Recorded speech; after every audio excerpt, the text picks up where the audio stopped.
Nakatingin ka sa kanya. At sa isang saglit, sa ilalim ng malamlam na ilaw, nakikita mo ito. Hindi ito pagmamahal na nakikita mo sa kanyang mga mata.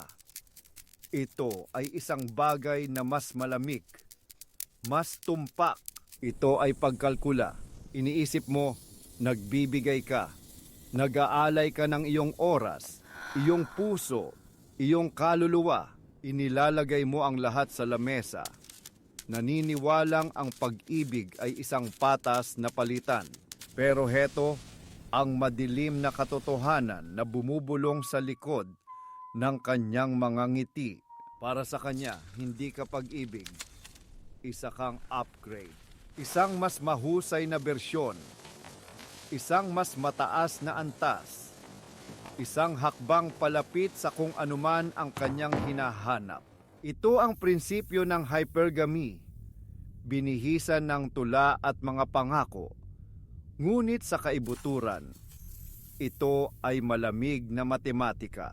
Ang subconscious na utos na palaging maghanap ng mas mataas, mas malakas, mas mayaman. Hindi ito kasamaan. Sa teknikal na aspeto, ito ay survival.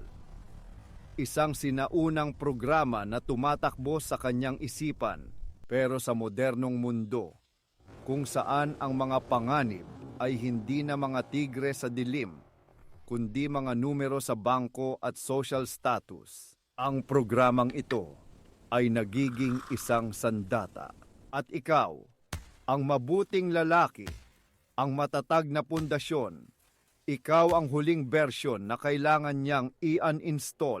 Kilalanin natin si Marco. Si Marco ay isang mabuting tao, may stabilidad, may plano. Ang kanyang pagmamahal kay Elara ay parang isang hardin na kanyang inaalagaan araw-araw.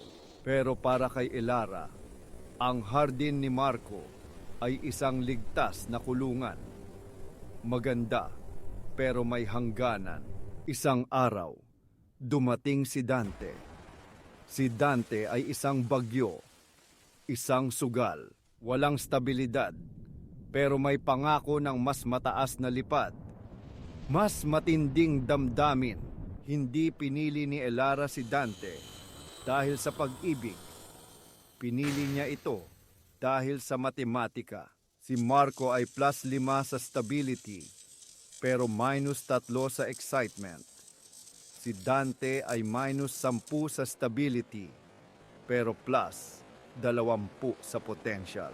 Ang algorithm sa kanyang utak ay pumili ng mas mataas na score. Ito ay hindi personal. Ito ay proseso. Nakikita mo ba ngayon? Ang bawat matamis na salita, ang bawat yakap, maaaring bahagi lamang ng isang mas malaking ebalwasyon.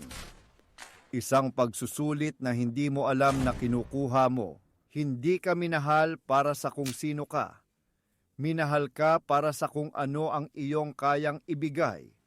Hanggang sa may dumating na kayang magbigay ng higit pa.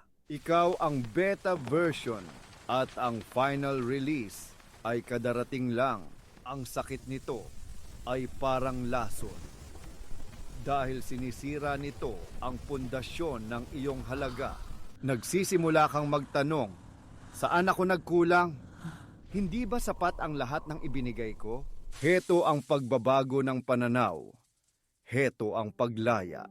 Ang tanong ay hindi, saan ako nagkulang? Ang tamang tanong ay bakit ako nakikipaglaro sa isang laro na hindi ko kayang manalo. Hindi ka depektibo. Ang iyong halaga ay hindi idinidikta ng kanyang calculator. Hindi ka isang variable sa kanyang equation. Ikaw ang mismong universo na hindi niya kayang sukatin.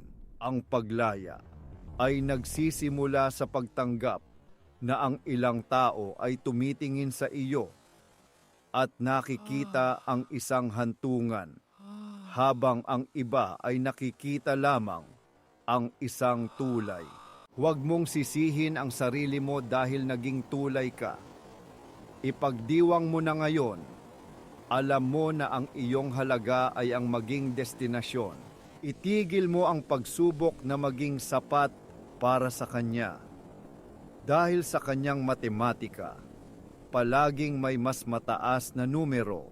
Simulan mong buuin ang iyong sariling kaharian, ang iyong sariling halaga, ang iyong sariling equation. Dahil ang totoong pag-ibig ay hindi ka tinitingnan bilang isang upgrade. Tinitingnan ka nito at sa wakas, nakakaramdam ito ng pagiging kumpleto.